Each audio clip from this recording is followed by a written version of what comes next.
తండ్రి అయిన దేవుడు అంగీకరించే ఆరాధన.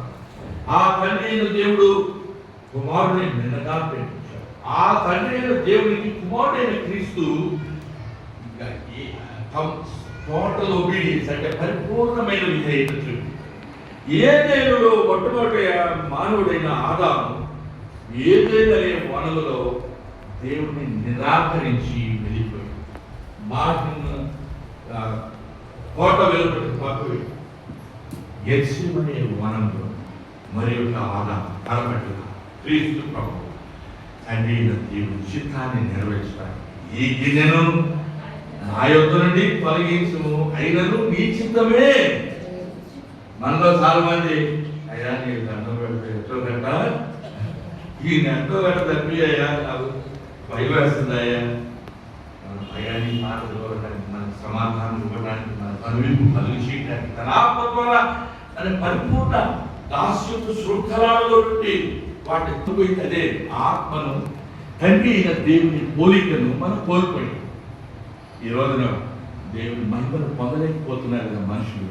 ఆ మానవులందరినీ తండ్రి ఇంకా ప్రేమిస్తున్నారు. దేవుడు ఎవరిని ప్రేమించాడు చెప్పండి? ఎవరండి చెప్పండి? అంటే పర్లా చెప్పేది రైటే కొద్దిగా చెప్పండి అమ్మా. అయ్యో దేవుడు లోకాన్ని ప్రేమించాడు. లోకం అంటే ఏంటి? చెట్లు చేమలు కాదు, మనుషులు. ఈ మనుషులు నీవు నేనే ఉన్నామా? మన చుట్టుపక్కలే ఉన్నారా? ఈ లోకంలో సాతాను ఎట్టో తీసుకొని పెట్టాడు. ఒక కులము, ఒక తలము, ఒక మతము, ఒక ఏదేదో చేశాడు. ఇవన్నీ వాస్తవికంగా దేవుడు సృష్టించినవి. సాతాను వంచిస్తూ లోబరుచుకున్నాడు. ప్రియమైన దేవుడు మనం కోల్పోయిన మహిమ క్రీస్తు ప్రభువును తిరిగి సమకూర్చాలని ఆయన విశ్వసించిన అందరికీ తన ఆత్మను అనుగ్రహిస్తాడు. ఆ ఆత్మ ఉంటేనే ఆత్మ సంబంధమైన ఆరాధన మనకి. So there is so much that we need to know about what we should remember. నేను తీసుకుంటే నేను ఒకసారి ఇంగ్లాండ్లో చార్ల్స్ స్పర్జన్ అని చచ్చిపోయిన కూడా ఏడు దాటిపోయింది. సజీవమైన ఆయన వర్తమానాల ద్వారా ప్రపంచంలో కోట్ల మంది ప్రజలు దైవజనులు దేవుడితో అనుసంధానం కలుగజేస్తూ ఆయన మానవ శక్తివంతం. ఆయన పనిచేసిన సంఘంలో ప్రార్థనకి వెళితే మనం మర్చిపోతామని అలాంటి సంఘాలు కనపడవు. అంతా everything goes by our watch. Their time comes to a stand still. మనం గుర్తుపెట్టుకోవాలి.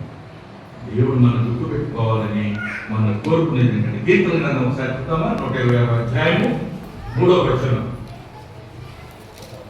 ఈ సహాయం చేయమని ఈ వచనం యెహోవా మన కొరకు గొప్ప కార్యములను చేశారు. మనము సంతోష భరితులమైతిమి.